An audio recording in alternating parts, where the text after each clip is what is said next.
Freudiana Radio, la voz psicoanalítica del mundo.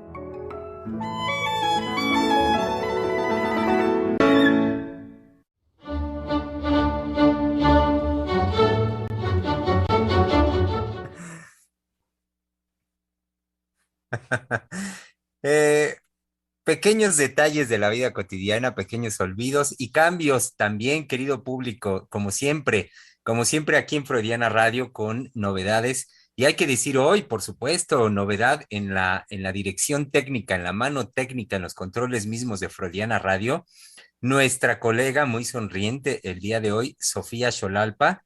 Pues sí, así es, querido público, como ven que está ahora en la dirección de los controles técnicos, en el corazón mismo de Freudiana Radio, estoica y muy concentrada en la realización de esta transmisión el día de hoy, a la cual, querido público, les damos una muy cálida y cordial bienvenida este 9 de febrero del año 2022. Dando continuidad a la conversación iniciada el día de ayer, como ayer al comenzar, pues retomábamos, digamos, este punto aclaratorio del cómo iniciamos transmisiones esta semana, ayer martes, por el asueto de lunes, y henos aquí, por supuesto, ya listos para continuar con la conversación iniciada el día de ayer al respecto de, pues, en dicho, digamos, en una sola palabra, el concepto mismo de trauma. Comenzamos la conversación al respecto de ello, eh, de la mano de un cuestionamiento, una suerte de, como ayer lo mencionábamos, como una pregunta eje que va conduciendo esta conversación, teniendo como fundamento el trauma. Y la pregunta es, ¿qué es aquello que hace que una persona se retire de la realidad objetiva y se refugie en una regresión a una satisfacción ya vivida? Volvamos a pensar, querido público, hoy miércoles, que saben que es este espacio de volver a pensar al respecto de ello. Para esto, pues es momento de las bienvenidas, es momento de las presentaciones, lo digo de esta manera también para dar lugar a algo que suele olvidárseme y es presentarme. Que sepan, querido público, mi nombre es Germán López Díaz, psicoanalista, miembro del Centro de Investigación y Estudios Lacanianos, y que con mucho gusto el día de hoy le doy una muy cálida, muy cordial bienvenida. De cumpleaños, sí, hay que decirlo, de cumpleaños a nuestra querida colega Valeria Reyes, que ya está aquí, muy sonriente. Sí, muchas gracias.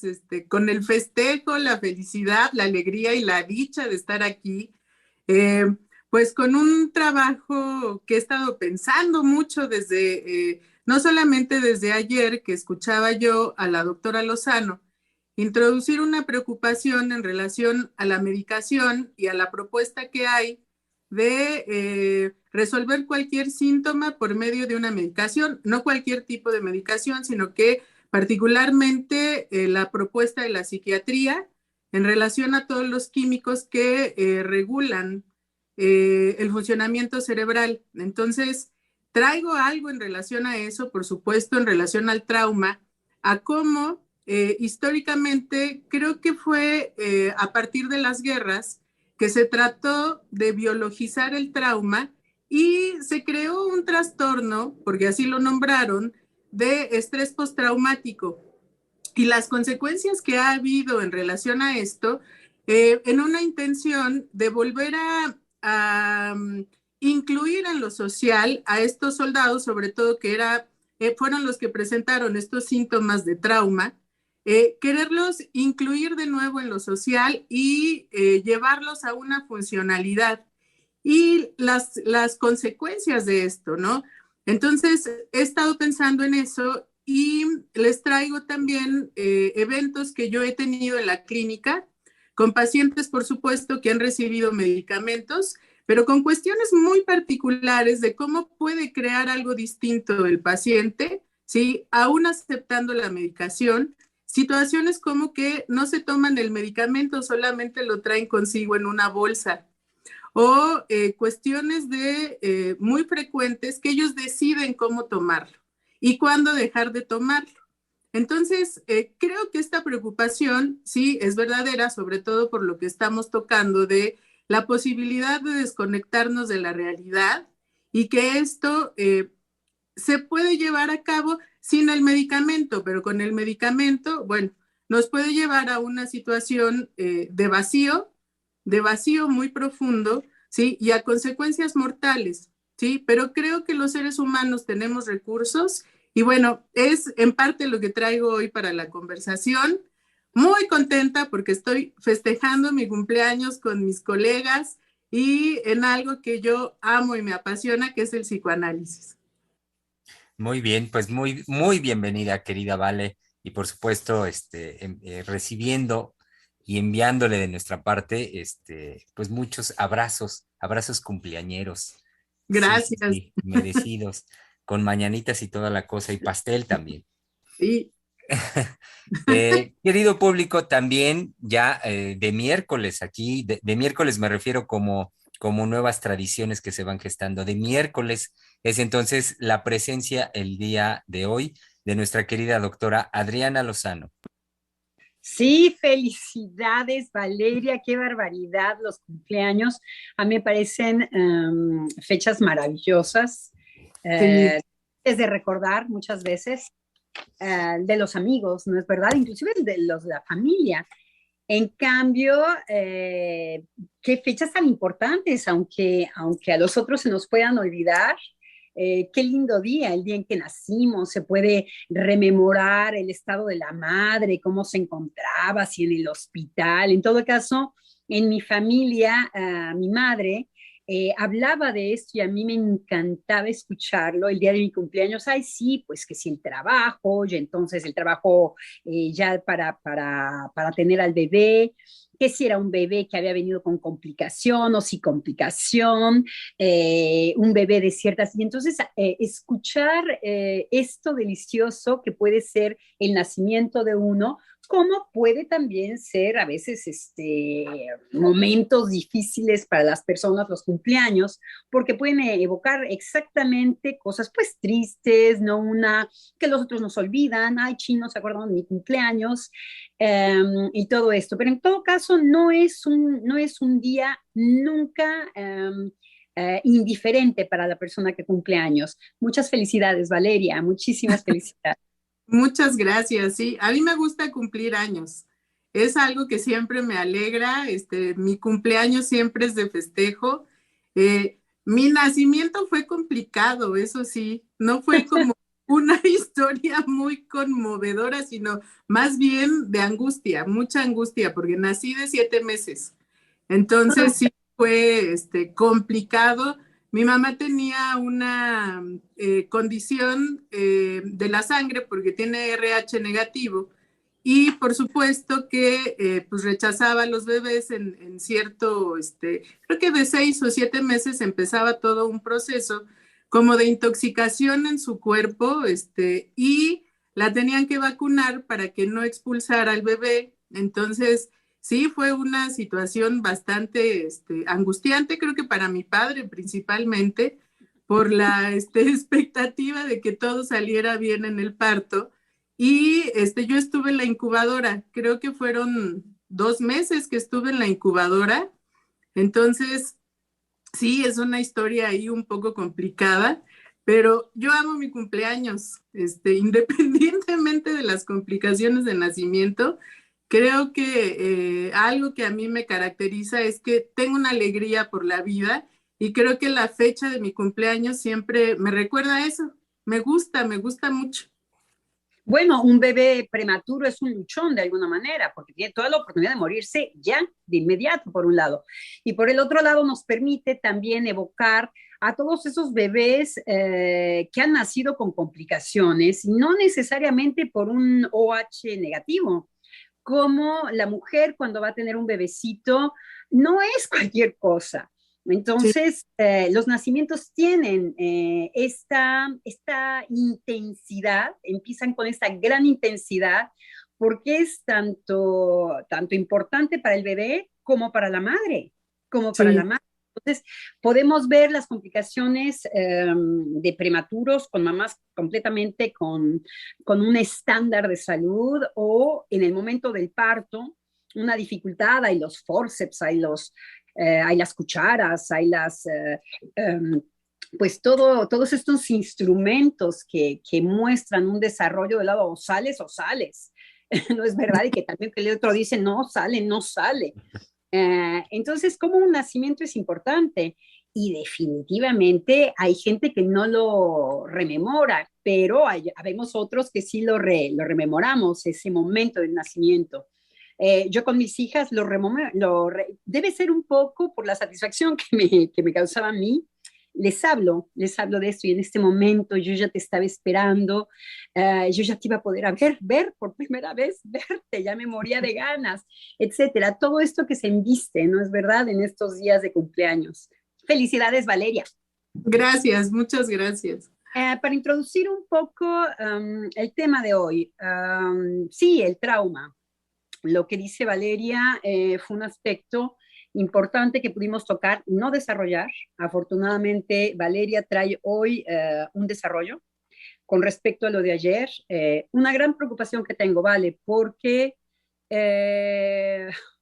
no van a ser solamente las manifestaciones psíquicas aparatosas que se van a tratar con medicamentos. Se va a tratar absolutamente todo con medicamentos. De verdad que hay que insistir sobre esto. Pero también no olvidar este aspecto que tocamos ayer del trauma como algo que deforma una imagen que hay que ir a husmear, a ver de qué se trata todas estas manifestaciones. También encuentros traumáticos, que hay eventos que las personas viven como trauma. O también toda esta moda que nos trajo Einar ayer y que no pudo desarrollar, entramos en otras discusiones de universal, no universal, pero de la gente que quiere tener de alguna manera un trauma que explique absolutamente, y decía Einar ayer, que justifique todo lo que va a venir después. Como vimos también que el trauma puede ser lazo social, épocas traumadas, por ejemplo, un trauma de guerra. Y que podemos ver con lo que tú dices la gran diferencia entre el descubrimiento freudiano con respecto al trauma de la repetición y entonces la pulsión de muerte, a tratar de manera fenomenológica a las gentes que regresan de la guerra como traumados.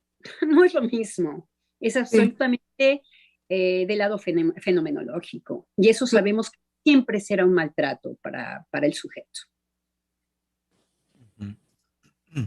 Y para dar término a este momento de las presentaciones, aunque no veo, pero sé que están por ahí, presento por supuesto a nuestra querida colega Giselle Mendoza y claro, con mucho cariño, con calidez, como bien lo saben, querido público, a nuestra querida directora del Centro de Investigación y Estudios Lacanianos, la doctora Silvia Heiser. Sí, aquí estoy. Me gusta decir aquí estoy porque hablando, digamos, de nacimientos, de cumpleaños y de todas estas cosas que ya se mencionaron, creo que lo que hay que renovar permanentemente, y por eso uso esa frase, aquí estoy, es renovar en uno que uno no está muerto en el espíritu, que el espíritu está vivo, que amamos definitivamente las vicisitudes de la vida que nos lanzan a crear nuevos paradigmas. Es decir, hay un punto que me cautivó de lo que dijo la doctora Lozano en cuanto que el trauma puede producir precisamente bienestar. Y el bienestar tiene que ver con que los seres humanos que estamos expuestos al trauma, porque el trauma lo produce el ser humano. No hay animales traumados. Nada más es característica, digamos, de las capacidades del ser humano que habla.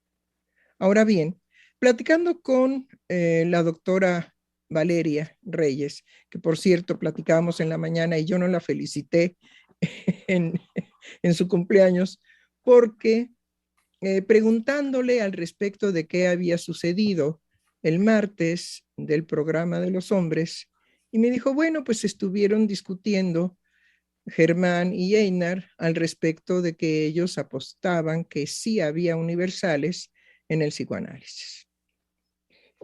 Entonces, eso me voló la cabeza inmediatamente, ¿sí? Y dije, bueno, vale, es muy delicado el que dos psicoanalistas del Centro de Investigación y Estudios Lacanianos puedan sostener y afirmar que hay universales en la experiencia psíquica de los seres humanos, porque no es en el psicoanálisis. El psicoanálisis se encarga de lo imposible de abordar de la psique humana. De eso se encarga, y lo voy a repetir y lo voy a subrayar. El psicoanálisis se encarga, se hace responsable de lo imposible de lo psíquico humano. Trabajamos exactamente en el filo de lo imposible. Los universales son una forma de no estar en ese filo. Es un tranquilizador deficiente y eficiente para todos aquellos que precisamente ante la posibilidad de un evento que les deje una experiencia traumática, podrá recurrir a los universales. Entonces es exactamente la pastilla, digamos, psiquiátrica que desde hace 50 años no se modifican las características, digamos, de pues de las sustancias dañinas, espeluznantes, que simplemente inhiben funciones para los sujetos, pero que no curan. No curan. Los medicamentos psiquiátricos no curan. Inhiben funciones de las cuales el sujeto pueda llegar a suicidarse, pueda llegar a matar, pueda llegar, digamos, a quedarse hecho una planta y no se vuelva a levantar nunca jamás de la cama, defecar en la cama, orinar en la cama, comer en la cama, ¿sí? Es decir, eso es lo que el fármaco psiquiátrico puede indudablemente inhibir que suceda, pero no impide el proceso psíquico que continúa activo. Entonces, el fármaco hay que entender muy bien. El fármaco maneja lo orgánico, no lo psíquico. Y aunque están enlazados lo orgánico y lo psíquico, ¿sí? Lo psíquico simple y sencillamente utiliza lo orgánico para su expresión. Por eso sabemos de las somatizaciones de origen emocional, ¿sí? Un cáncer puede ser producido por un trauma y muchas otras enfermedades. Hablo del cáncer porque es el famosillo, ¿sí? Es el que todos, digamos, conocemos. Entonces, hay cosas que yo platicaba con la doctora Valeria y le decía, bueno, lo que definitivamente sigue perturbando, y lo tenemos entonces adentro con nuestros psicoanalistas, Germán y Einar, sí, lo tenemos entonces adentro de nosotros. En el centro hay dos psicoanalistas que ayer se refugiaron en los universales. Y entonces yo lo traigo a la luz porque no quiero que nuestro público crea, ¿sí? Que nuestro grupo es, bueno, verdaderamente a prueba de cosas diabólicas. ¿Sí?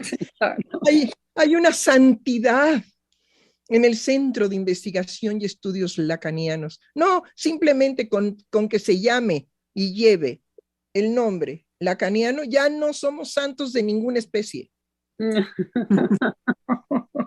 Somos sujetos que podemos equivocadamente irnos a refugiar en propuestas creadas, indudablemente, que por la capacidad de creación de los seres humanos, y yacen esas píldoras humanísticas, ¿sí? Para bien de la humanidad. Bueno, el psicoanálisis no se encarga del humanismo, carga al humanismo encima. porque no hay un analizante que no esté tocado por el humanismo, dado que el ser humano tiene un narcisismo tal que no quiere saber que su origen pudiera ser animal y que lo pudiera presentar como un animal. Ah, bueno, pero existe el canalla y el canalla está muy orgulloso de serlo y de poder, digamos, patear a quien sea, despedazarlo y no tener ni la pizca mínima de sentimiento de culpa. Ese es un universal. Y vean desde dónde puede venir el origen de un universal. Entonces, estaba yo muy conmovida porque, aunque yo no pude escuchar el programa de ayer, martes, como siempre, mi vida es sumamente cambiante y le doy gracias a Dios. ¿Ven? Se puede mencionar, no hay problema. Le doy gracias a Dios. Eso forma parte de mi cultura como mexicana. No soy francesa, soy mexicana. Entonces, las mexicanas, sobre todo de mi edad, sobre todo de mi origen, siempre fui niña con poderes económicos muy elevados. Entonces, una de las sentencias de mi abuela paterna me decía, ay Silvia, a ti te gustan los pobres. Entonces, ese es otro universal, es como una sentencia.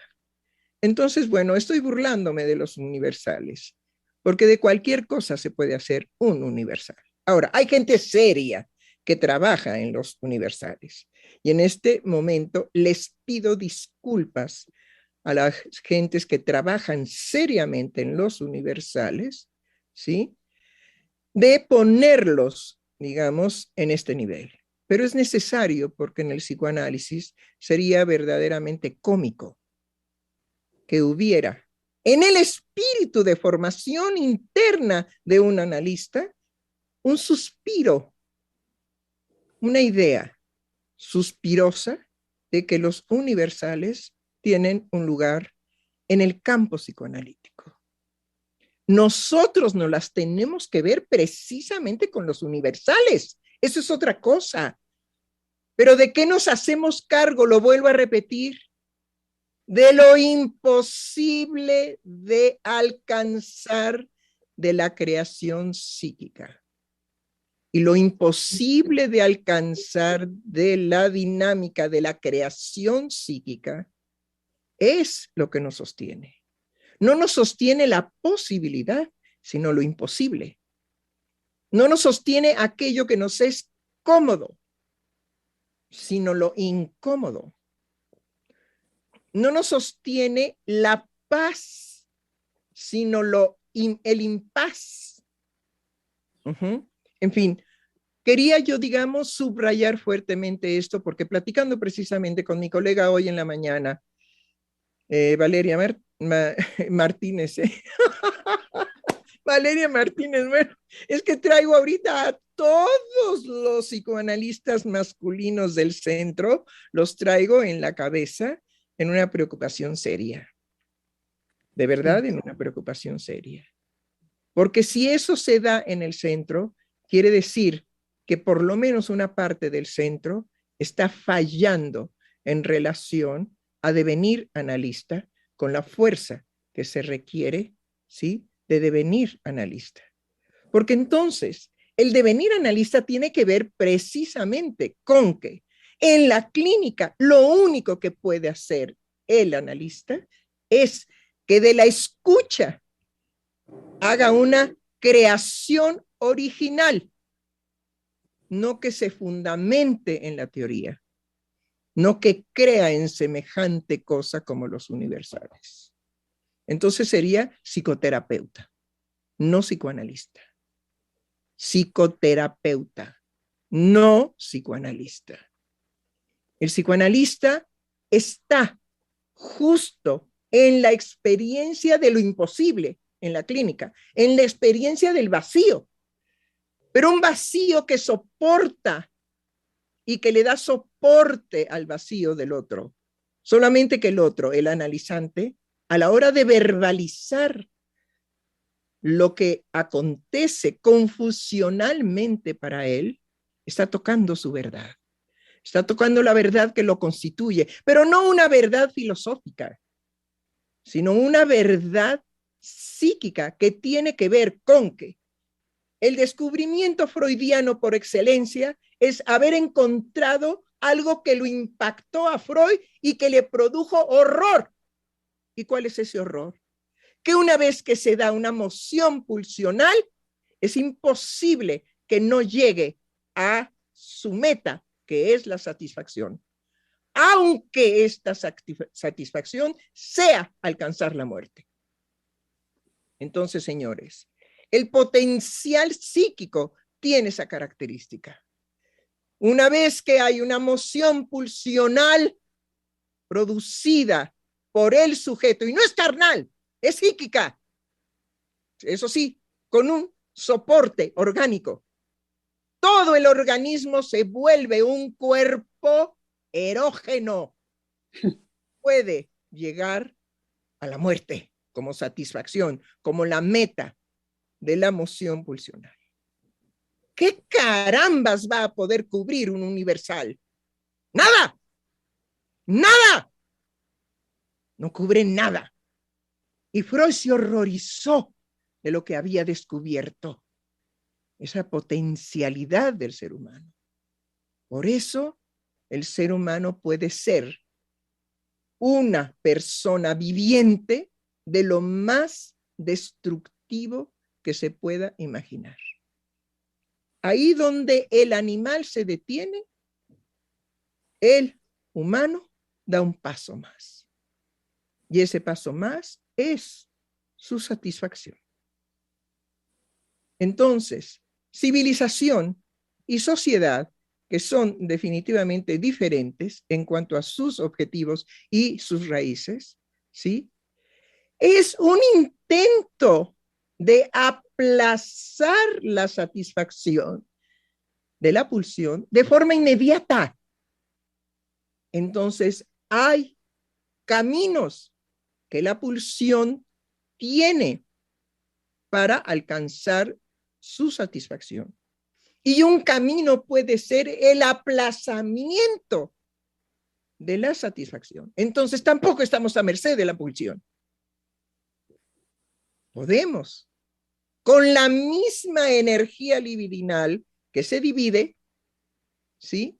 Podemos mantener la satisfacción pulsional en un aplazamiento y crear caminos mucho más sofisticados que la satisfacción inmediata, como puede ser en el caso de la obesidad, tragar hasta morir, beber hasta morir, inyectarse cuanta droga haya y la que no haya también hasta morir, hasta morir. El ser humano solamente tiene un límite en el alcance de su satisfacción, hasta morir. Si quieren saber qué universal podría acoger a todo el descubrimiento freudiano, sería la pulsión de muerte. Ese es un universal psicoanalítico, hasta morir. Y la satisfacción es así, hasta morir. Entonces, lo que descubre Freud es precisamente eso que posteriormente en Lacan vamos a ver desarrollarse como lo real. Es que una moción pulsional va a tomar, y bueno, esto es para las neurociencias, va a tomar al cerebro a su servicio. No hay impedimento. Por eso cuando las investigaciones ven que ante una situación emocional se prenden una serie de lucecitas en los aparatejos que consideran que son infalibles para que los de las ciencias, la ciencia, se ilustre de cómo dominando al cerebro humano tendremos el dominio total y absoluto de todo aquel que ha aspirado a dominar lo imposible de dominar. ¿Qué? Sí, doctora, exactamente con lo que usted dice, parecemos arbolitos de Navidad. Ahora ya tenemos la técnica para podernos poner foquitos por dentro y ver qué es lo que se prende cuando reaccionamos frente a una emoción. Nada más nos han prendido como arbolitos de Navidad. Ah, mira, se prende Sí, aquí. pero hay una cosa, mi querida colega. El foquito que se prende tiene que tener un espíritu, tiene que tener un estúpido que lo interprete. Y no se da cuenta que la interpretación que él va a hacer es ponerle nombre al foquito. Después se chupa el dedo porque, bueno, ese foquito se va a llamar churiquec y otro foquito se va a llamar characac y otro, y bueno, y luego hago combinaciones con churiquec y characac. Ajá. No, y se quedan encantados a que si es ese foquito, seguramente si prendemos y apagamos este lugar que se activó, pues por ahí va la cosa, por ahí va la Claro, verdad. claro. Pero eso ya lo sabemos, ya vimos en una película, ajá, en donde el sujeto le rebana, digamos, la capa al cerebro y se lo empieza a comer. Y entonces, como se lo está comiendo, pues vemos que van fallando ciertas funciones. Y además es sin dolor porque ahí no duele. Excelente, excelente. Claro que eso puede suceder, indudablemente que sí. Pero lo que a pesar de estar bajo esa situación, la víctima, porque la película lo permite pensar, la víctima de este sujeto, ¿sí? Dentro de sus posibilidades no cerebrales y no psíquicas, está muerto de terror. Entonces, mientras se están comiendo su cerebro y él va perdiendo funciones, él sigue en la experiencia de haber sido capturado y que todavía no sabe exactamente qué es lo que el monstruo va a hacer de él. Eso es lo Y que está hay otro aspecto de esta misma escena, y es que nos deja muy claro cómo la satisfacción del perverso es a través de mostrar la degradación del otro en ese punto, porque hay la chica que lo está viendo. Lo que más importante es esta tercera mirada, claro. En donde el perverso lo que hace objeto es a este hombre que se está comiendo a él mismo. Ya no importa que el que se está comiendo a sí mismo lo sepa o no lo sepa, sino el placer que provoca el perverso visto por los ojos de horror de la otra persona. Pero entonces se requiere que para que haya horror, haya esta combinación. Y eso, indiscutiblemente, nada tiene que ver con que se desaparezcan funciones cuando ahí no se prenden foquitos. ¿Cómo? Ahí ¿Cómo? no se prenden foquitos. Ahí no se prenden foquitos. Se corta, para mí se corta lo que dijo. ¿Cómo? Ahí, en ese momento, no se prenden foquitos. No hay posibilidad de que un foquito asista a la escena hecha por un artista, en este momento el cineasta, de lo que es propiamente lo perverso. Es decir, de lo que supera lo orgánico, que es lo psíquico. Porque está aconteciendo un evento psíquico a partir de un evento que se ejecuta orgánico. Entonces es la prueba fehaciente de que lo psíquico está por encima de lo orgánico.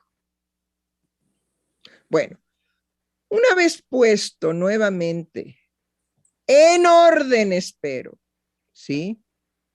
De que definitivamente no podemos encontrar alivio los psicoanalistas en andar buscando cojines que nos acojan para dejar de estar en el filo cortante, que es el lugar en donde el psicoanalista vive. Y lo ama, por cierto, y no como un sádico, sino lo ama en función de ver la maravilla de las cosas, de los milagros que se dan, o si lo quieren llamar de otra manera para no molestar a la doctora Lozano, ¿sí? De los eventos inesperados, insólitos que se acontecen en la clínica y que vemos como un sujeto que viene desde una situación de sufrimiento permanente, de odio, de violencia, en una sesión, pero no es una sesión, es en un instante de la sesión, hace un giro para siempre radicalmente distinto. Y uno puede decir, ¡ay! ¿Dónde está el que quería matar a alguien? ¿Dónde está?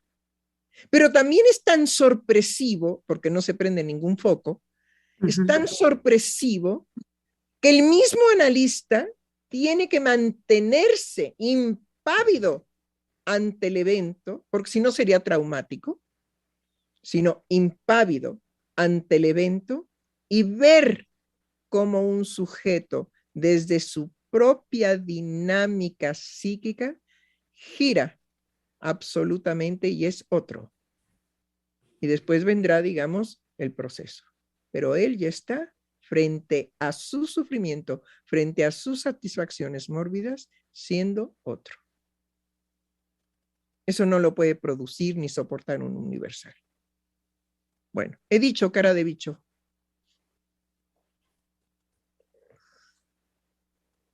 La del cumpleaños. Veamos. Sí. Híjole, bueno, pues yo tengo que decir desde en la mañana que hablé con la doctora, sí fue una situación que a mí me trascendió. La conversación con la doctora el día de hoy, yo sé que ella no me felicitó por mi cumpleaños, pero el regalo de cumpleaños fue enorme, de lo que yo estuve hablando con ella, y definitivamente tiene que ver con, sí, una vivencia constante en mí, que yo lo vivo en la clínica, de lo extraordinario. De escuchar a un paciente, lo extraordinario que se puede presentar en esas posibilidades de ese cambio que se puede dar y que sí, como analista lo vivo y lo vivo de una forma que para mí es impresionante porque tiene que ver con mi formación, pero que justo lo que yo traía el día de hoy en relación a estas posibilidades del medicamento es que vía el psicoanálisis eso se puede transformar y cómo el sujeto que es creador, ¿sí? No está a merced, como dice la doctora, de la pulsión, pero tampoco está a merced del medicamento. Y eso es algo que a mí me ha parecido extraordinario al nivel de poder ver sujetos que inhiben el funcionamiento del medicamento. No les hace efecto, ¿sí? Y que por eso pueden tomar la decisión de dejarlo, de buscar algo más, de no quedarse tranquilos con que ya encuentran algo que los adormezca, que los mantenga en un letargo, sino que pueden, inclusive por una cuestión narcisista, no dejarse dominar por el mismo medicamento y buscar, ¿sí? No conformarse, porque además hay una molestia de no encontrar aquello que les pueda permitir saber qué les pasa. Entonces, esa búsqueda que surge del mismo sujeto cuando dice, yo quiero saber qué me está pasando, quiero saber por qué me siento así, no me voy a conformar con la pastilla, es más, puede haber gente que la reciba y que la tome, pero que llega un momento en que ellos mismos empiezan a hacer una modificación en cuanto que la disminuyen, se la toman en ocasiones, la dejan de tomar y van en pos de aquello, ¿sí? Que pueda llevarlos a poder entender qué es lo que les ocurre, porque además es un acontecimiento del que no se puede dar cuenta, ¿sí? Por medio de los síntomas físicos, ¿sí? Y que a pesar de que la gente lo presenta y pueden hablar de su sintomatología física, no es suficiente para poder explicarse qué es lo que les pasa, ¿sí? Y a mí lo que siempre me ha parecido extraordinario es que vía la posibilidad de ser escuchados, eso se puede encontrar, ¿sí? No como una solución, sino como una posibilidad creadora.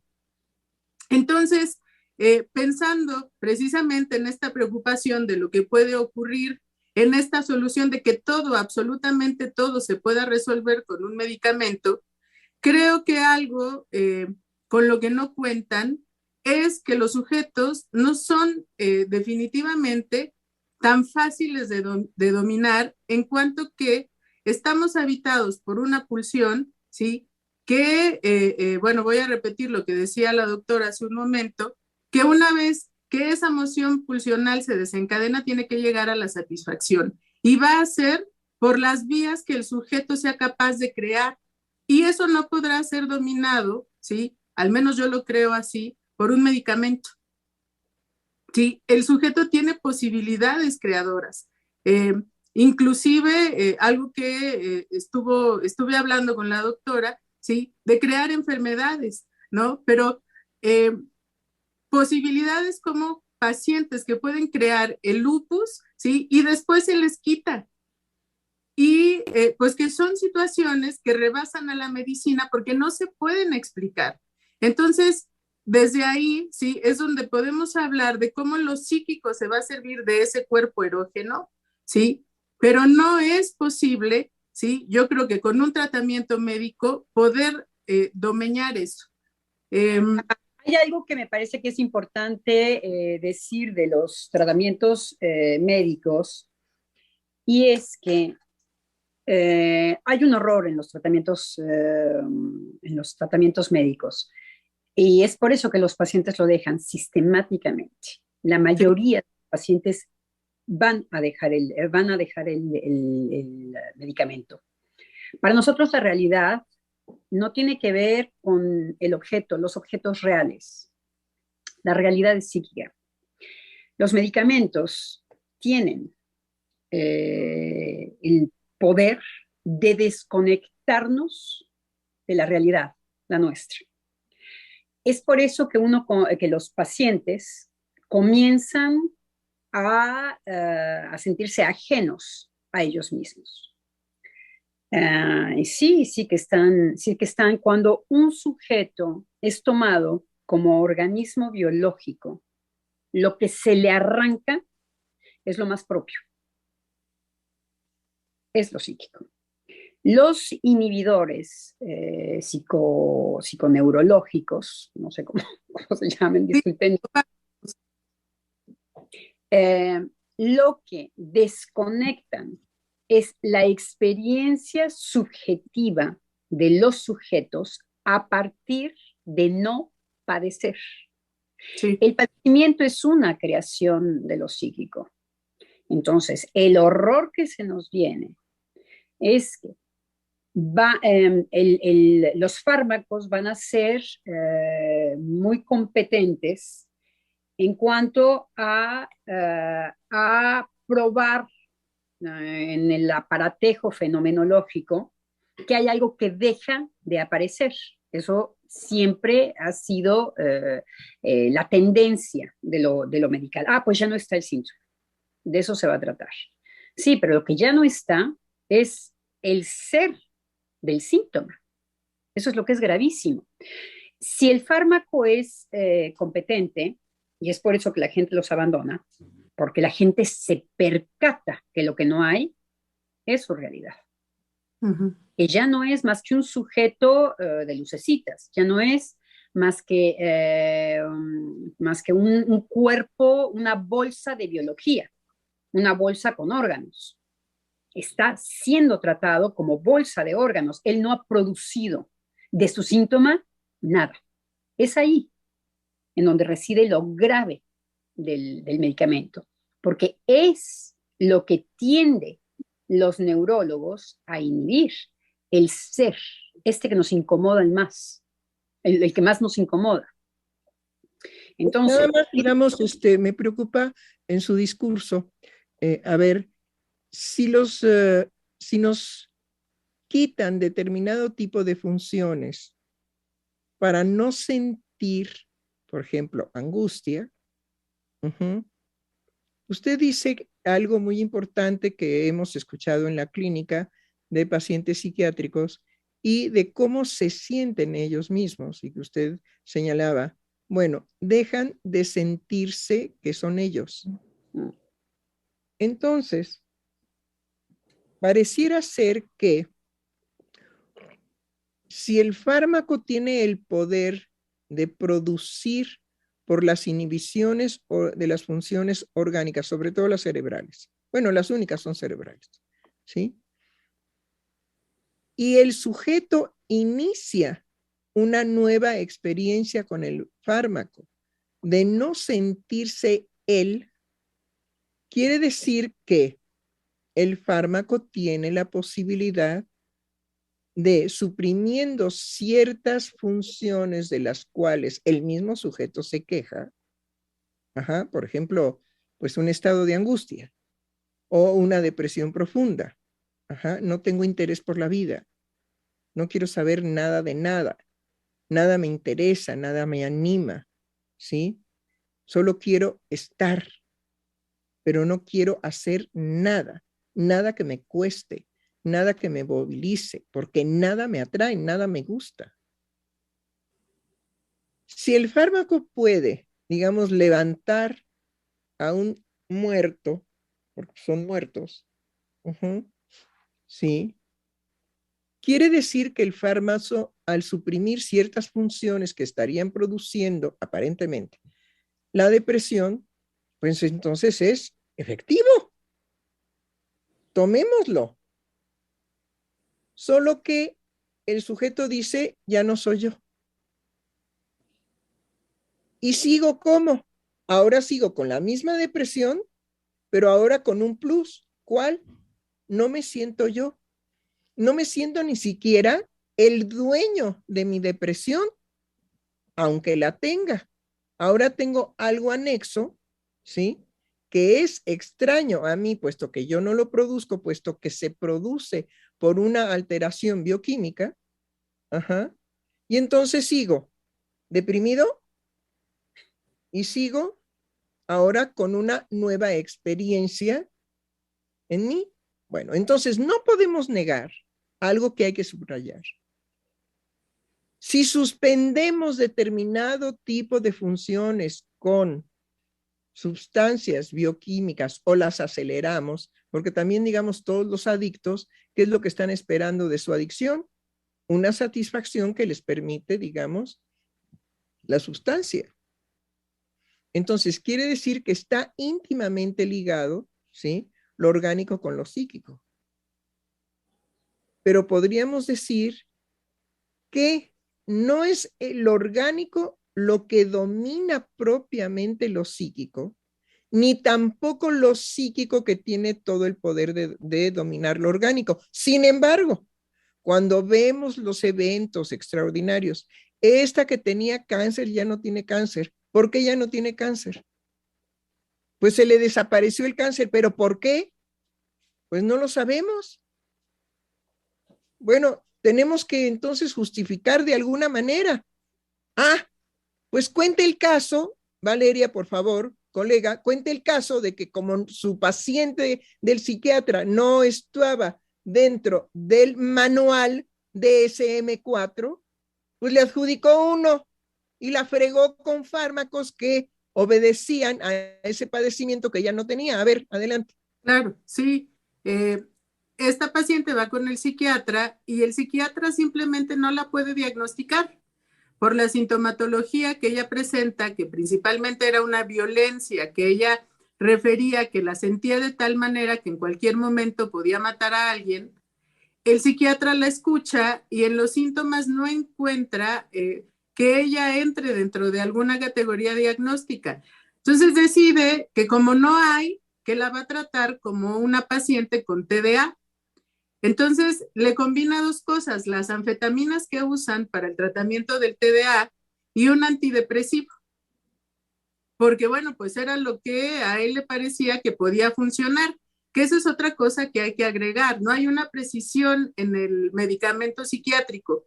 No hay manera de que el psiquiatra pueda saber precisamente la dosis y la frecuencia, sino que le tiene que atinar. Entonces, pues él decide que este medicamento puede ser el que le sirva.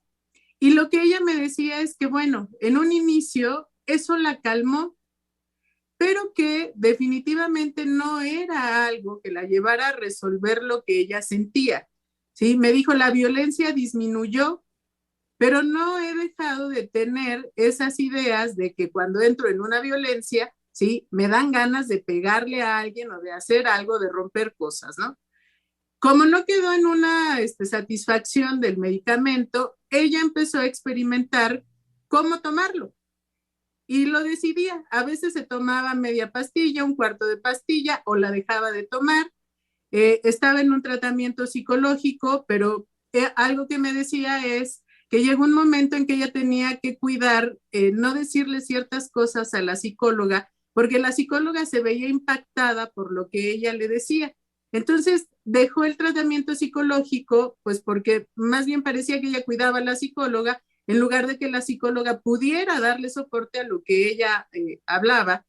Y siguió con el medicamento hasta que llegó un punto en que dijo, no, esto no es lo que me va a ayudar a resolver mi situación.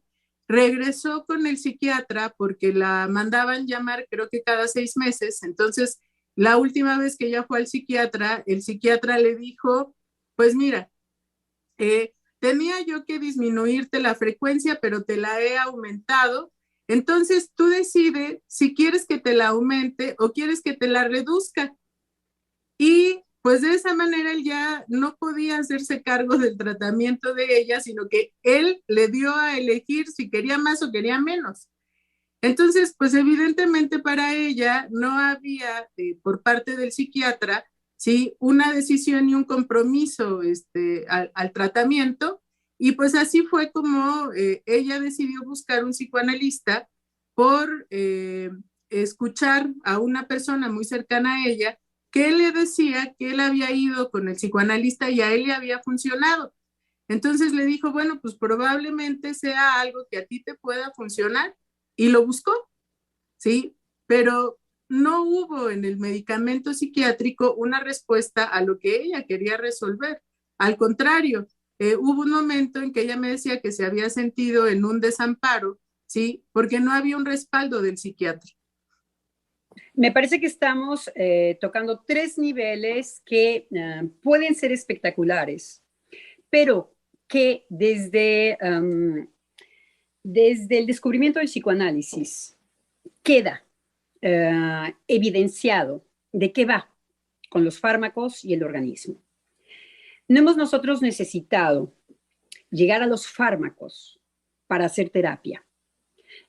No podríamos ahorita en el programa hablar de la sugestión con todo el tiempo que necesita la sugestión.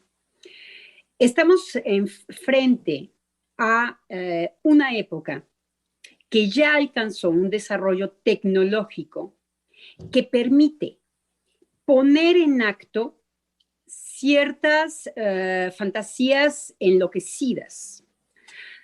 Solamente tenemos la técnica, pero no necesitábamos de los fármacos para tener efectos terapéuticos. Existían los brujos, existían los chamanes, que también no solucionaban todo lo que tiene que ver con el deseo del sujeto, pero sí funcionaban como los fármacos tranquilizadores. Era exactamente la misma cuestión. Lo que tiene de aparatoso lo químico es que es un resultado de inmediato. En psicoanálisis hemos visto en ocasiones que el fármaco ha tranquilizado, ha desinflado el síntoma, que permite una palabra para el psicoanálisis, para que se empiece un trabajo analítico.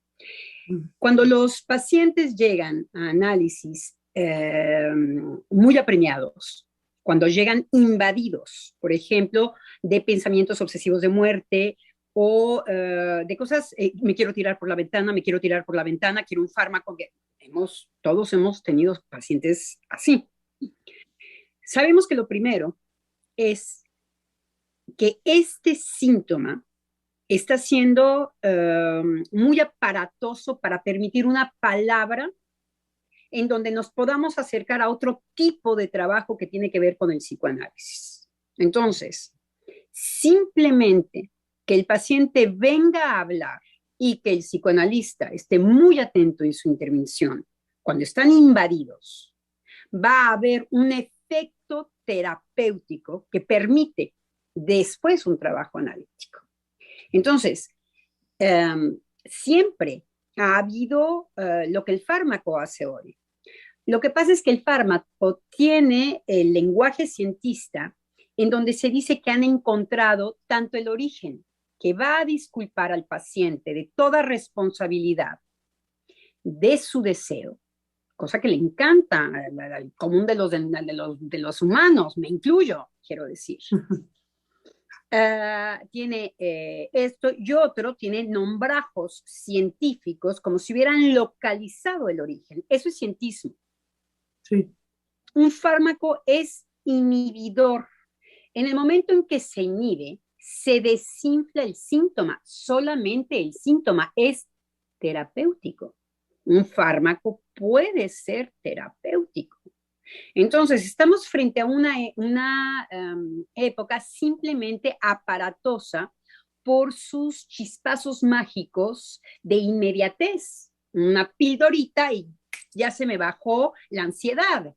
Sí, nada más se te bajó la ansiedad, querido, no tienes ni idea de lo que va tu ansiedad. Pero cuando los sujetos son tratados, ya esto ya es otro nivel, que tenía que ver con, me parece que lo que tú decías, Valeria, podíamos tratar 3 niveles diferentes. Uno, los doctores angustiados. Sí. Y los doctores. Sí.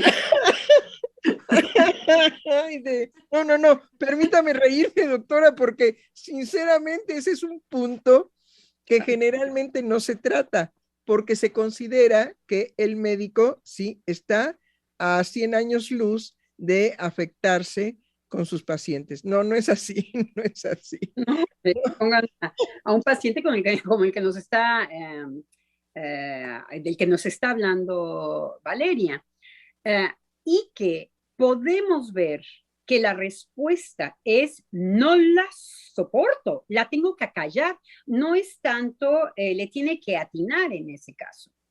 Ahí estamos viendo a una persona incapaz de estar en el lugar que el paciente lo está poniendo.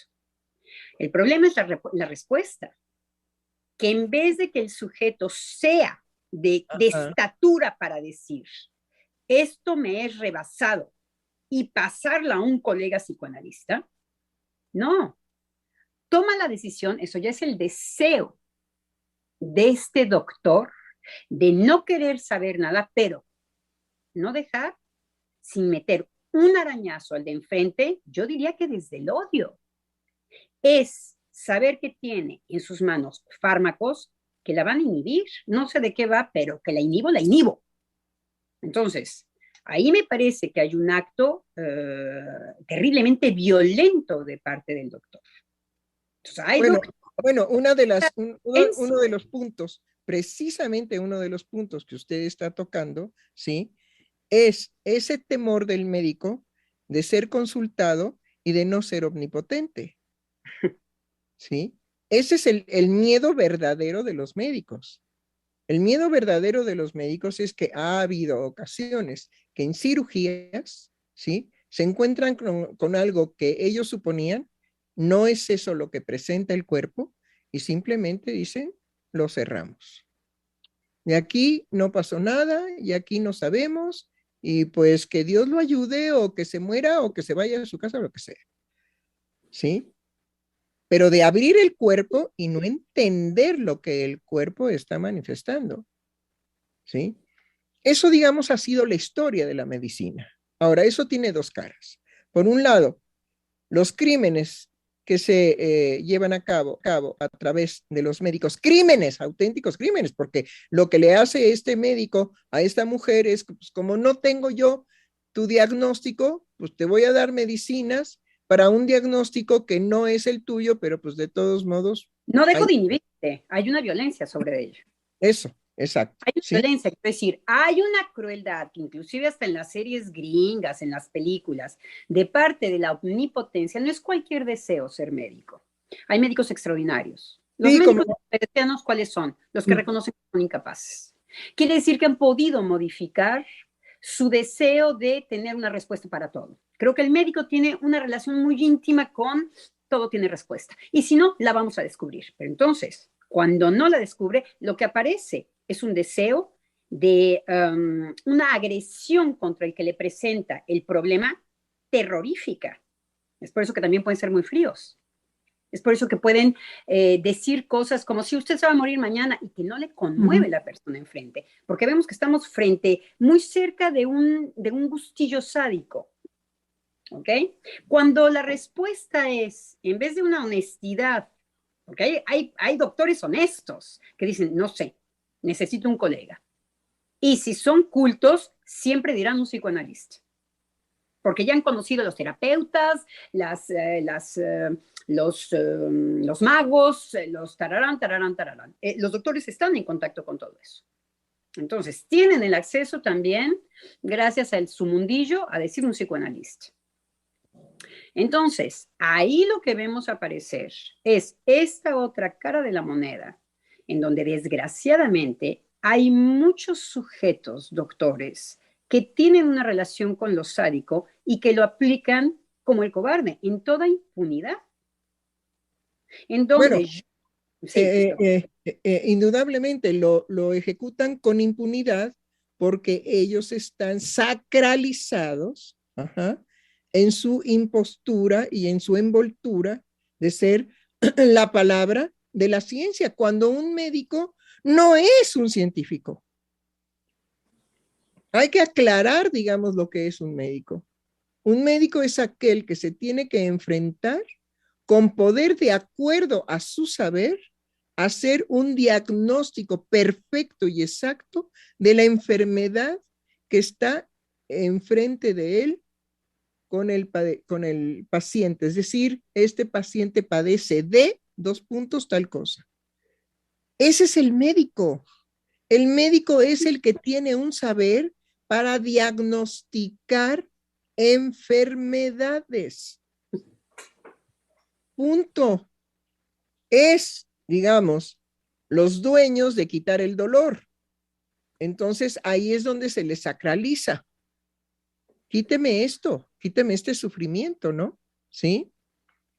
Y el médico se autoriza, claro que sí.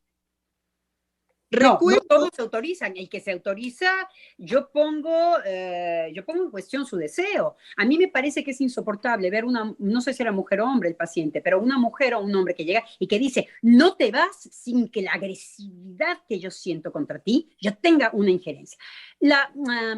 Lo que quiero decir con esto es que la no consecuencia de su acto, el sádico tiene una satisfacción particular en al otro imprimirle un cierto dolor.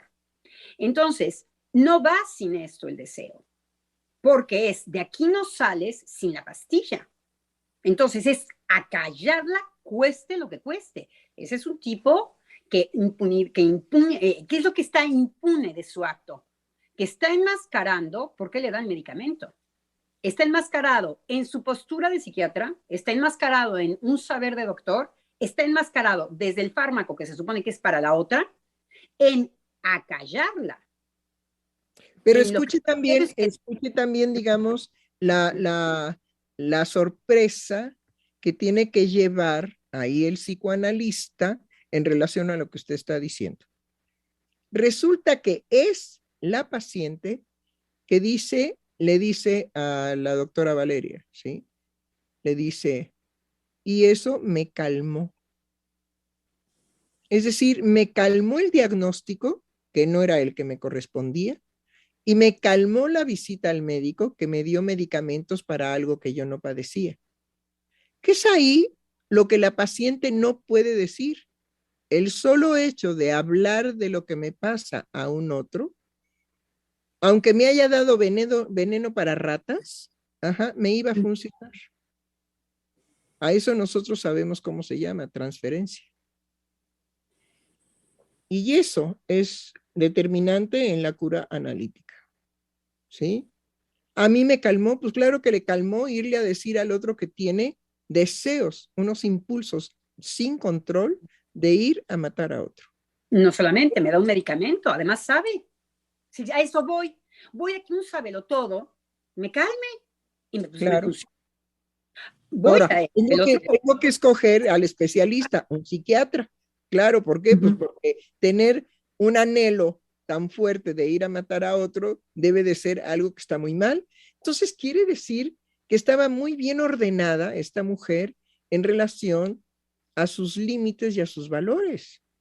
La paradoja es como si tenía una estructura muy clara, psíquica, de que, bueno, eso definitivamente es algo, este deseo es algo que no está dentro de lo normal, dentro de la norma. Entonces, ¿a quién voy a ver? A un psiquiatra. ¿Por qué? Pues porque eso sería de una persona loca. Entonces, vean cómo si se cumple que el primero que hace el diagnóstico de sí mismo y de lo que le pasa es el paciente. Sea el paciente para el neurólogo, para el cardiólogo, para el médico internista, para quien sea, inclusive para el analista, el paciente ya lleva su diagnóstico.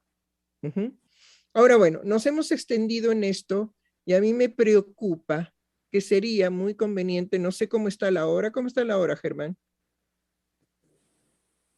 Es No sé, la 1 de la tarde con 10 minutos. con 10 minutos. Bueno, entonces tendríamos la posibilidad de avanzar, porque es volver a pensar, ¿sí? De avanzar en relación a que el público se haga una respuesta para la pregunta que nosotros lanzamos. ¿Sí? Y si la quiere repetir, Germán, por favor. Claro que sí, doctora. La pregunta es, ¿qué es aquello que hace que una persona se retire de la realidad objetiva y se refugie en una regresión a una satisfacción ya vivida? Y creo que precisamente eso es lo que puede ser el soporte de cómo puede sorprendernos ese acto. Específicamente eso, lo que está descrito ahí, lo que se describe en la pregunta. ¿Sí? ¿Qué es aquello? Entonces, tenemos que pensar qué es aquello que provoca precisamente esa dinámica psíquica. Y que cuando se da, aunque el sujeto encuentre o la persona encuentre un retorno, una regresión a posturas más satisfactorias de felicidad que la que estaba teniendo, digamos, antes de esta regresión, eso nos indica que esa misma regresión, aunque sea a una situación anteriormente placentera, no la satisface. Entonces, la satisfacción de la emoción pulsional desencadenada es muy compleja en cuanto de qué manera va a encontrar su satisfacción. Y creo sí, que son dos, perdón, doctora. No, nada más para concluir. Entonces, eso es lo que a nosotros nos interesa dejar en la cabeza de los radioescuchas. Eso, que ellos son dueños de volverse a preguntar al respecto de lo que les acontece, de lo que les pasa, de que la única posibilidad de contrarrestar la preocupación de la doctora Lozano de lo que va a acontecer, que en un momento dado me comunicó la doctora Valeria, que Eric Laurent llamó en un trabajo, van a biologizar el trauma. En lugar de que el trauma sea algo al servicio de la dinámica psíquica propia y que el sujeto la puede resolver sin analista, sin psiquiatra, sin fármaco, eso es lo que pretendemos decir con la pregunta. El solo hecho de que ahorita nuestro público se pregunte, bueno, ¿qué es aquello que? Él ya está en la línea de hacer una neocreación. Y no necesita psicoanalista, ni psiquiatra, ni nada. Ahora, si las cosas de ansiedad son fuera totalmente de su control, pues sí, zámpese usted una pelotota grandotota de un farmacototote, ¿sí? Que en cuanto se lo tome, la siente a usted en un sillón y la pierda durante unos 15 días. Eso es solución, ¿sí? Pero si no es eso, usted tiene la posibilidad de empezar a pensar por usted misma, por usted mismo. ¿Qué es aquello que hace que yo haga esto? ¿Sí? Y no vaya a buscarlo como respuesta al psicoanalista. porque el psicoanalista, si le da respuesta, es un chafa. Es un chafa, porque entonces es un psicoanalista, terapeuta del yo. No, no vaya con esos. Usted empiece a encontrar en usted la respuesta. Y eso es antiquísimo. En ti está la respuesta de lo que te acontece. Bueno, eso quería nada más subrayar. Y ahorita que usted está diciendo, eso es una respuesta del yo. Es lo que se nos va a proponer en nuestra época moderna. Ya esto ya está todo alucinado. Ahora se tiene la técnica. Eso es todo. Entonces, estar mucho en esta posibilidad que usted dice de ser, de tener, de asumirse como dueño, de poderse cuestionar. Así es. De poderse cuestionar. De que no, el cuestionamiento no se va a proponer un cuestionamiento, se va a proponer algo que no vaya en dirección del cuestionamiento. Esa es nuestra modernidad. Ahora ya está escrito. Si se siente mal, tome una pastilla, ahí está. Nada más córrale a la farmacia y pídala. Bueno, y sobre todo que no hay la honestidad de ver que estas cosas no hay nada nuevo bajo el sol. Sí hay, pero no hay nada nuevo bajo el sol. Solamente se está concretizando de parte de la tecnología. Quiero decir que poder pasar por una situación terapéutica no necesitamos de medicamentos. No. Vaya a hacer ejercicio. Me daba risa, estaba viendo mi hija Star Trek, el de nuestra época, aquel antiquísimo, no sé si son los años 70 o 60, no sé, pero me daba cuenta que estaba todo dicho ahí y decía, híjole, esto es viejísimo, ahora nada más se realiza. Pero que habían discursos que están contemplados. Por ejemplo, hay un momento en que el capitán está hablando bien psicológicamente con un muchacho extraterrestre que puede hacerlas de todo con la mente y tal, y de repente dice, ya tengo la solución, vente, se quita la camisetita y se lo lleva a hacer ejercicio. No se equivoca. De manera terapéutica, vete a brincar reata. No necesitamos de fármacos. El fármaco es inmediato, es nada más aparatoso. Es más inmediato. Corta algo que tiene que ver con lo químico y es encantador. Que ni que en el otro todavía tenemos que hacer un esfuerzo de hacer ejercicio. Aquí no se hace esfuerzo de nada. Entonces, nada más nos estamos acercando a, ¿no quieres saber nada? Yo te doy. Yo te doy para no querer saber nada. Nada más que las consecuencias van con eso. Eso es lo que usted decía y lo que Chin Chun Chan hizo en su librito, La sociedad del cansancio. ¿Sí? Es decir, si el sujeto ha introducido en su vida cotidiana que está cansado y no sabe de qué está cansado, porque no lo sabe, va a venir el echaculpas, ¿no? Estoy cansado por esto, estoy cansado. No sabe, realmente no sabe por qué está cansado. ¿Sí? Pero si es, como dice Chin Chun Chan, la sociedad del cansancio, es precisamente porque lo que usted dice, el fármaco nos ha venido a acostumbrar a no encontrar en nosotros mismos, por preguntas y análisis que nos hagamos, la resolución del estado de cansado. Si estoy cansado, es por algo. Eso es lo que tengo que analizar. Me tengo que preguntar por qué. Pero ya, digamos, el fármaco... No, aquí en Francia ya están haciendo unos análisis del cansancio y unas producciones de los músculos en donde el cansancio es biológico, no tiene nada que ver con lo psíquico. Nada, absolutamente nada. Es biológico. Entonces, estoy cansado porque mis músculos, bla, bla, bla. Les falta o producen más o producen menos. Okay, y entonces, perfecto. Pero yo tengo todavía la posibilidad de preguntarme, bueno, ¿y por qué mis músculos están así? Por un lado, y por el otro lado, ¿se imaginan la venta? Vamos a volver millonarios a los laboratorios. Esto está empezando. Es una economía feroz. Feroz.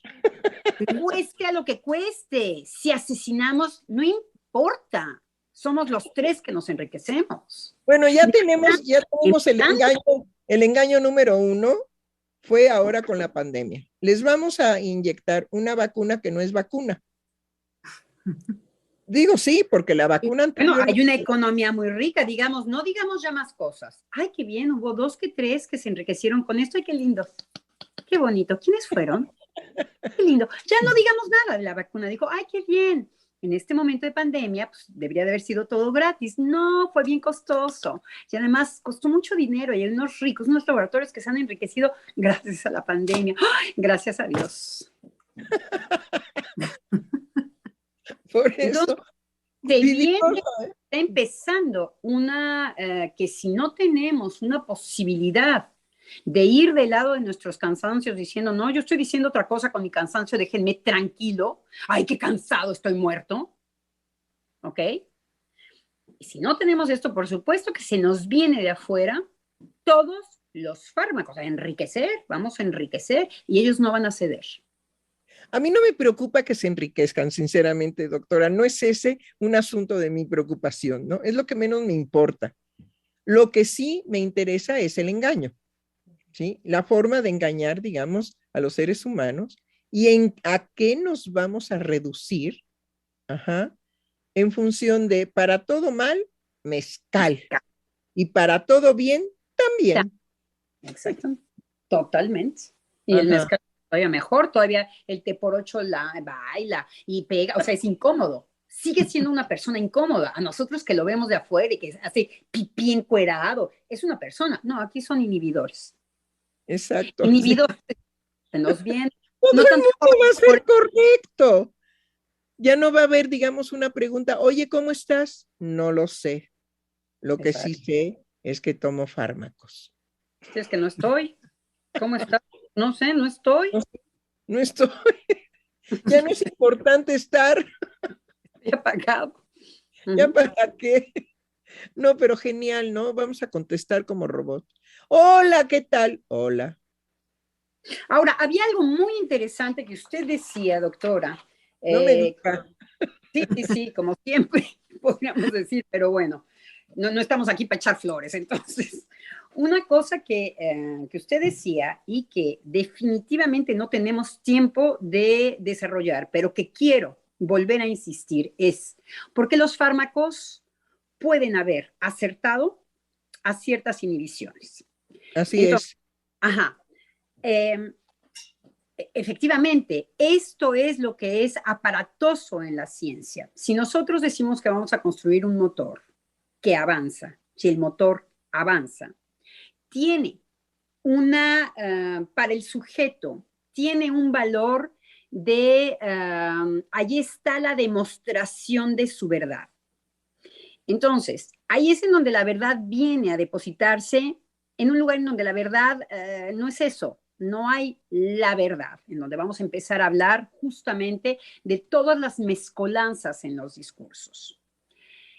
Hay descubrimiento científico.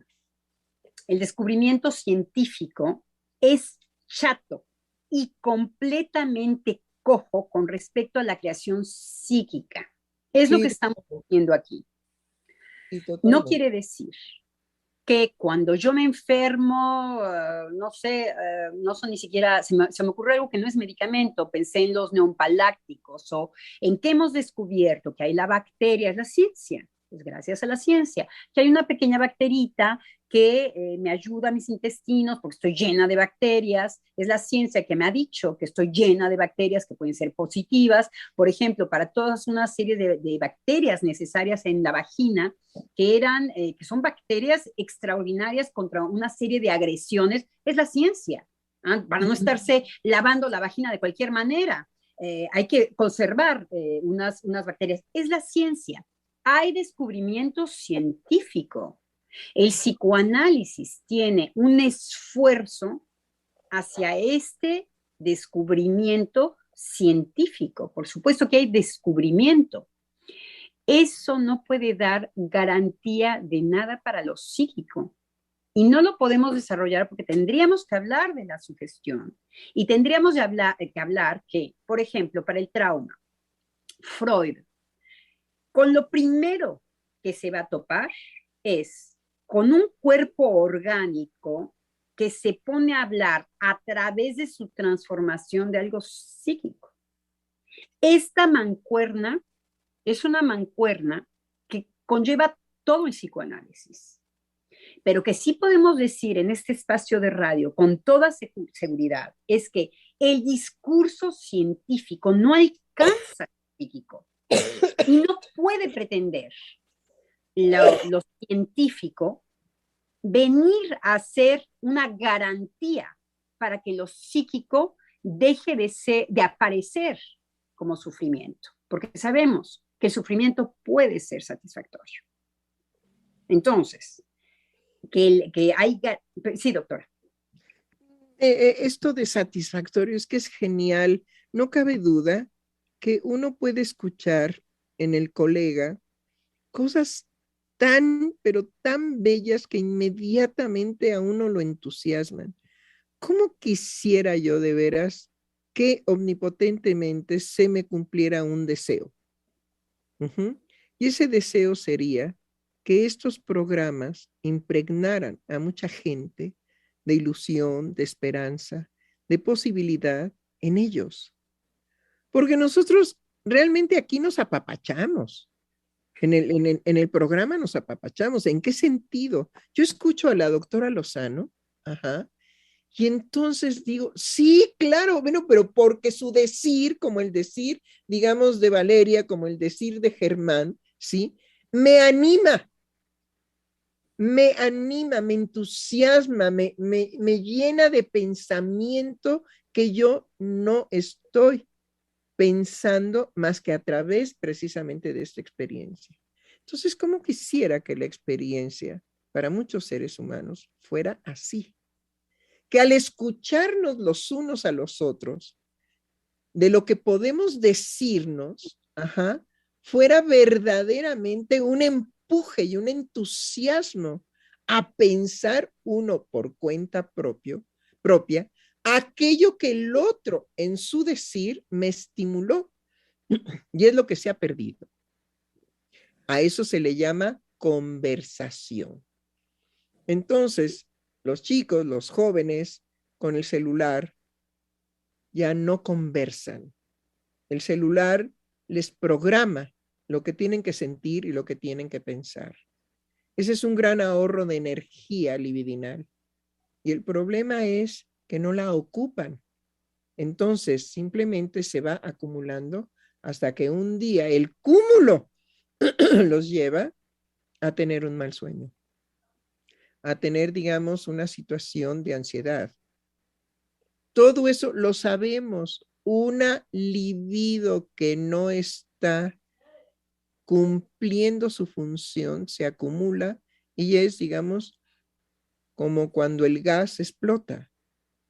¿Sí? Se acumula, se acumula, se acumula hasta que algo lo hace explotar. Y eso es lo que está aconteciendo con nuestros jóvenes. Hay algo definitivamente que los hace explotar porque su vida, en cuanto a estar conviviendo permanentemente con un celular y lo que tienen programado para ellos, definitivamente llega el momento de la explosión.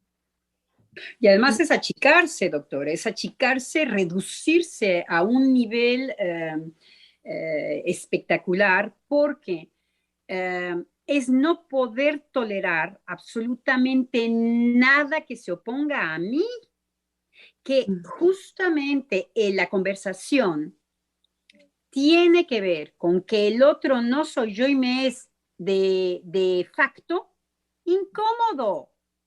Pero que el poder justamente, el amor va a pasar, la posibilidad de un entendimiento amoroso va a pasar en este más allá, bueno, en donde justamente no hay garantía porque se vuelve a repetir, de que con el otro puedo hacer algo más que no sea solamente desde la posición del rival. Ahora lo que se está poniendo en alto es el otro sí es tu rival. Es lo que se está alzando. Son todos los nuevos discursos maîtres de los amos. Pasamos somos como una moneda. Solamente tenemos el reverso de la moneda y luego se vuelve a dar el otro reverso de la moneda. Si bien tuvimos una garantía por medio de que haya algo que nos trascendía, que se llamaba Dios, que nos daba garantías, ahora se volteó la monedita y lo único es, oye, vive intensamente y no sufras de nada porque ya no te queda nada de vida. Es exactamente el mismo proceder. Es no vérselas con que hay algo más allá de esto, que esto. Sí, Valeria. Sí, me haces pensar, porque justamente estaba en esa idea de que se necesita una disposición amorosa. Entonces, escuchaba hoy en la mañana al presidente, a Andrés Manuel López Obrador, invitar a la conversación. Y no la primera vez, lo hace constantemente, que de hecho las mañaneras son eso, ¿no? La posibilidad de que él invite a los periodistas, que podrían ser de esa manera representantes del pueblo, ¿sí? Y lo cuestionen. Y siempre es en una conversación. Entonces, hoy en la mañana lo escuchaba invitar a la conversación y yo pensaba precisamente que eso es posible siempre y cuando haya esa disposición amorosa. ¿Sí? Y que es un llamado constante, ¿no? De él desde que estuvo haciendo campaña para ser presidente, esa disposición del amor. Y cada vez que él hace un llamado amoroso, ¿sí? Lo critican y lo sancionan, pero no deja de hacerlo. Entonces, ¿cómo son? ¿A qué le llamas el llamado amoroso? ¿Qué tipo de llamado amoroso? A la conversación, sí, y bueno, tiene diferentes frases, ¿no? Entre ellas el de abrazos, no balazos, incluirnos en la República Amorosa, que es su propuesta, y recientemente con esta segunda, este segundo bicho del COVID, perdón, él decía que era necesario apapacharnos, ¿no? Que tomar los remedios de las madres, de las abuelas, algo que fue muy sonado fue que él decía que había que apapacharnos y tomar el Big Vaporub como lo hacían antes, en ese apapacho, ¿sí? Y siempre hay en la palabra de él esa posibilidad de introducir el amor de diferentes formas, ¿no? Y o es de por lo violencia también. Puede haber otra posibilidad, dejarnos de estar en estas sociedades ultraviolentas, que no tienen que ver con el amor. Me parece que tienen que ver con otra cosa. ¿Por qué, Valeria? Porque me parece que uno no puede vehicular un discurso amoroso así nomás. Sí. No veo cómo. Ay, sí, yo mañana me voy a levantar bien amorosa y entonces, pues miren, démonos las manos, amémonos. Eso es solamente la religión, es capaz de decir una cosa de esta índole. Amémonos los unos a los otros. Entonces había amémonos los unos sobre los otros, viene el aspecto sexual. No, es una broma que hago, pero a lo que me refiero a que no puede haber una demanda de posición amorosa del otro, pero sí puede haber otras cosas. Cuando yo hablaba de la posibilidad amorosa, la posibilidad, justamente, nunca es como cuando se dicen, bueno, por lo menos sonríe. Bueno, eso es muy francés. Ustedes, porque son mexicanos, no saben de qué va. Pero hubo la tiranía de sonríe, sé feliz. Bueno, no me lo digas así. Entonces, vamos, hay como una especie de exigencia de un tipo de manifestación amorosa que finalmente no es. El amor es íntimo, el amor también, bueno, pero quiero ir más allá de esto, porque sí puede haber una convivencia de tipo de esperar que el otro me provoca rechazo. Si yo lo espero, no estoy sorprendida por el rechazo que el otro me provoca. Puedo hacer algo de eso que no sea dejarme ir a mi rechazo. Me puedo cuestionar. Quiero decir que me incluyo en una especie de sospecha sanitaria en donde yo misma digo, ¿qué estás poniendo en juego, chula? Entonces puedo estar con el otro, Sí. puedo estar con el otro porque el otro me está provocando algo de lo íntimo en mí. Entonces no lo quiero, no lo amo, pero no lo someto a la tiranía de mi vida subjetiva. No lo Hay una trato. cosa, hay una cosa muy importante que hay que decirle, digamos, a la doctora Lozano, ¿sí? Que muy probablemente cuando usted habla de estos aspectos de la conversación o de la manifestación amorosa del señor presidente de la República, ¿sí? Hay que decirle a nuestra colega que en México, cuando nosotros usamos en el decir cotidiano, se ha desaparecido, y eso es importante saber que se ha desaparecido. Pero en México, por lo menos en los años que les diré, 40 hasta los 50 y un poco más, se usaba el diminutivo para todo. ¿Ya no? Ya no. ¿Quieres un cafecito? ¿Un tecito? Ay, Oye, ya no usa. ya no. Y el diminutivo, precisamente utilizado en la vida cotidiana, era para apapachar al otro y para contener lo que usted acaba de describir muy bien, que puede ser más bien un estado de agresividad permanente, como sucede en Francia, porque eso es lo que el ambiente francés es una agresividad permanente, por lo que sea, por quítame estas pajas. Entonces, el ambiente en México no era precisamente de agresividad estilo Francia, que están permanentemente juzgando al otro y llevándolo a que cumpla con el deber ser. No, en México es la violencia directa, ¿sí? Que vino precisamente a modificarse en la vida cotidiana gracias a estos mensajes de López Obrador, de abrazos y no balazos. Ajá. El mexicano es muy rápido, rapidísimo a reaccionar, a integrar eso inmediatamente. Oye, sí, de veras, ¿no? Pues abrazos y no balazos. Bueno, entonces, a ver, ven acá, chaparrita, te abrazo, ¿no? Es decir, lo convierten inmediatamente en una posibilidad erótica. Es a lo que quería yo llegar. ¿Sí? Y ya había en el ambiente, digamos, sobre todo el ambiente de la población, de la verdadera población mexicana, que es la que se encuentra en los mercados, que es la que se encuentra en los niveles socioeconómicos, no ruines y bajos, sino en los niveles socioeconómicos, podríamos decir, de mediana pobreza. Inmediatamente eso pega. Fue todo un divertimento el que se rifara el avión. Sí. El único pueblo que yo conozco, pero que además vivo, de todo lo que produjo de benéfico, de voy a rifar el avión presidencial, ajá. Ay, entonces dijeron, sí, yo participo, yo entro. Y entonces empezaron los memes de, bueno, ¿y en dónde lo vas a estacionar? Porque si te lo sacas, ¿dónde lo vas a poner? Y por ahí lo que usted guste y mande. Entonces, el pueblo mexicano es muy respondón positivamente a ese tipo de cosas. Por eso López Obrador lo usa. Sí, está sostenido en un sujeto de excepción. ¿Cómo? Es lo que yo... Está sostenido en un sujeto de excepción, que es Totalmente. López.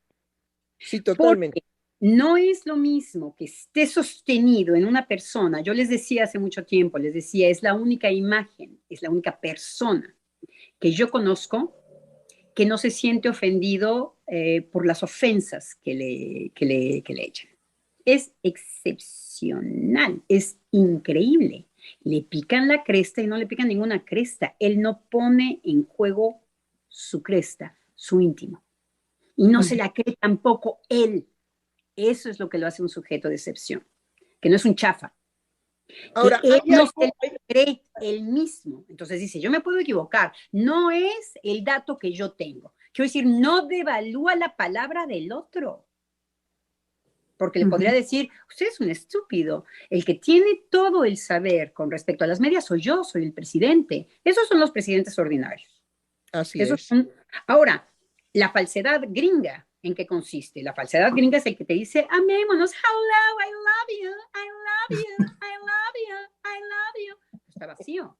No es López Obrador. No es un fantoche López Obrador. Bueno, pero aquí en México no se utilizó te amo, sino cuídate. Esto que el otro que subió, que bajó, oye, cuídate. Y yo me enojaba, me encabritaba, porque, Como bueno, una cabrita. sí, decía yo, bueno, ¿cómo que cuídate? ¿Sí? Adiós, nos vemos, nos hablamos, lo que sea, pero ese mandato estúpido, cuídate. Y empezaba yo a decir, no, no me voy a cuidar, ¿eh? ¿Cómo?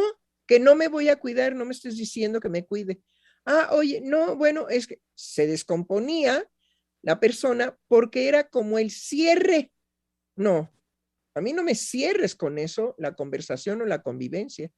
Bueno, sí, nos vemos, adiós, hasta luego, cuídate. No, no me voy a cuidar. ¿Eh? Que no me voy a cuidar. Sí, se puede contestar, ni te importa si me cuido o no. No, es totalmente vacío. Por eso es, te amo. Oh, cómo suena Ay, hueco. Yo también le contesté el otro. Sí, Germán. Doctora, colegas, comentar que estamos ya sobre el tiempo de la transmisión y no sin antes de llegar al final, justamente me gustaría dar lectura a los mensajes que hemos recibido. Varios, por supuesto, de felicitación hacia la doctora Vale. Analicet Martínez, que nos dijo: buenos días, mis queridos doctores. Feliz cumpleaños, doctora Valeria. Fuerte abrazo y que pase un bonito día. Gracias, muchas gracias. Mau Alvarado, que dice: doctora Valeria, feliz cumpleaños. Que lo pase muy bien y llena de cariño. Siempre es un gusto escucharla en el programa. Ay, muchas gracias. Alma Flowers, muchas felicidades, doctora Valeria, que lo viva muy feliz. Yesenia García Salgado, buenos días, doctores. Un abrazo cálido y cariñoso para todos y uno especial para la doctora Valeria por su feliz cumpleaños. Queremos pastel. Ay, yo le iba a decir Sí. pastel. Exacto. Queremos pastel. También Y yo estuve a punto de cantárselo. Ajá. Queremos pastel, Valeria, ¿cómo no? Sí. Angie López Gómez, que dice: hola, hola, queridos doctores. Después de escuchar el desarrollo del día de ayer, he pensado que una persona puede refugiarse en una regresión, en una probable búsqueda de satisfacción ya vivida. Pensando en el trauma psíquico, en la intensidad jugada en el trauma, en el aflujo de excitaciones excesivo, pienso que el psicoanálisis brinda la posibilidad de brindar una tramitación a esa intensidad vía la palabra. Es un gusto inmenso poder escucharlos. Siempre lo he dicho, que vive el psicoanálisis. Que viva mi querida doctora Silvia Heiser. Ay, que viva. Sí, qué vida. Muy lindo, muy lindo. También nuestro radio escucha, que se nombra Poeta Cursi, dice: hace años que estaba en análisis, muy al principio le pregunté si me podía dar algún medicamento para dormir y dejar de sentirme tan triste. Me dijo que no, que cuando mi cuerpo estuviera muy cansado dormiría y la tristeza pasaría después. Así fue. Conforme fueron pasando los días de mi análisis, fui durmiendo y alcanzando paz. Claro, claro que sí. Otro mensaje de Yesenia García Salgado, donde dice: creo que su deseo está sucediendo, doctora. Doctores, se lo aseguro. Gracias por su amor. Es la palabra que se me ocurre en lugar de decir programas. Qué lindo. Ok, muy lindo. Otro mensaje de Alma Flowers que dice: buenas tardes, queridos doctores. Con eso que nos comparte la doctora Lozano, me hace pensar qué es lo que nos hace susceptibles a tener un ánimo de ser tocado. Pero no sería vida no ser tocado. ¿Cómo habría camino? Un abrazo fuerte. Totalmente de acuerdo, Mr. Flowers. Rosa Hernández nos dice: cálido miércoles a todos. La pregunta es muy profunda. Justo al leerla va en pos de jugárnoslas en aquello particular que nos acontece. Pienso que justo ese retiro y refugio es hacer soportable aquellas vicisitudes que nos acontece desde lo subjetivo en lo cotidiano. Qué valioso lo que nos recuerda la doctora Silvia Heiser. Y la cita. Es que si no pensamos, estamos muertos. Uh-huh. Por eso, digamos, para contrarrestar lo que es una preocupación honrada de la doctora Lozano, se va a biologizar nuestra vida. Todo se va a convertir en un fármaco que nos impida hablar, conversar, pensar, jugárnosla con el otro. Odiarlo inclusive, ya no vamos a poder odiar, ¿sí? Porque el odio produce también muchísimas reacciones. Entonces, para no odiar, ¿sí? Me tomo un fármaco. Es eso, es la biologización de la vida cotidiana. Bien. Y también nos dijo Rosa Hernández, felicidades cálidas a la doctora Valeria por su cumpleaños. Qué hermoso regalo trascendente que recibió de la doctora Silvia. El decir de la doctora Silvia toca el alma. Sí, así es. Queremos pastel. Y el último mensaje de hoy llega por parte de Alma Flowers, que dice que viva la doctora Heiser. Que viva. Que viva. Sí, yo espero vivir porque amo vivir. Muy bien, pues prometo que sí, eso haré. Pondré toda mi energía en función de crear y desarrollar el proyecto Casa Freudiana, en donde ya estaremos hablando, porque viene, digamos, el Día del Amor. Y habíamos decidido que en lugar de que organizáramos una conversación, hagamos toda una semana dedicada al amor, ¿sí? Entonces, pues espérennos con esa expectativa, hablar del amor y hablar del amor en estos tiempos en donde, ¡ay, estos ridículos, por favor! No le hace, podemos soportar ser payasos, ridículos, ¿qué más nos dicen? Bueno, nos dicen tantas cosas que ya ahorita ya se me agotó todo el menú que un psicoanalista puede recibir, sabiendo que eso que se dice de él nunca es. Es muy difícil decir que es un psicoanalista. Nosotros tenemos esa dificultad.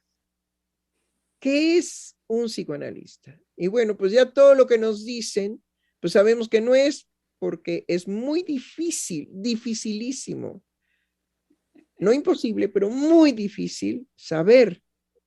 Así poder decir, un analista es 2 puntos, un payaso, un chanchullero, un mentiroso. Por eso esta Beatriz Preciado dice que va a ser una academia.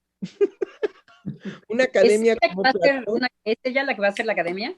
Sí, es ella la que propone una academia para psicoanalistas. Y entonces lo que promueve es todos a la testosterona, todos a la otra hormona, vamos. Ah. Inyéctense, aleluya, eso es la libertad.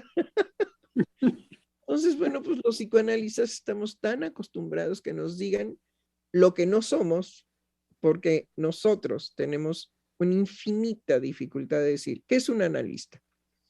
No sé. Se puede decir... O al preciado o a la apreciada hay que decirle que siempre han existido los disfraces. Yo con un bigotito y un sombrerito ya puedo hacer un día lo que se me da la gana y mañana me lo quito. Quiero decir, es una pena que sea a través de la testosterona. Ya, para siempre. Así es. Bueno, la cuestión es esa, el disfraz es cierto. Debiéramos de hablar de los disfraces, pero bueno, afortunadamente viene el festejo del amor. Hay que festejarlo, hay que hacerlo, digamos, que vuelva a renovarse, a revivir, a que esté entre nosotros, a que en los empujones del metro, los robos, los pellizcos, los asaltos, los sustos, los terremotos, los maremotos, bueno, todo eso, que sobre todo eso y la amenaza de la biologización de la vida psíquica, que es de lo que ha estado hablando la doctora Lozano, bueno, que se haga, que se lleve a cabo, pero que siempre tengamos una posibilidad de transformar nuestra circunstancia. Para eso es necesario pensar y hablar. Hasta mañana. Hasta mañana. Mañana. Hasta mañana.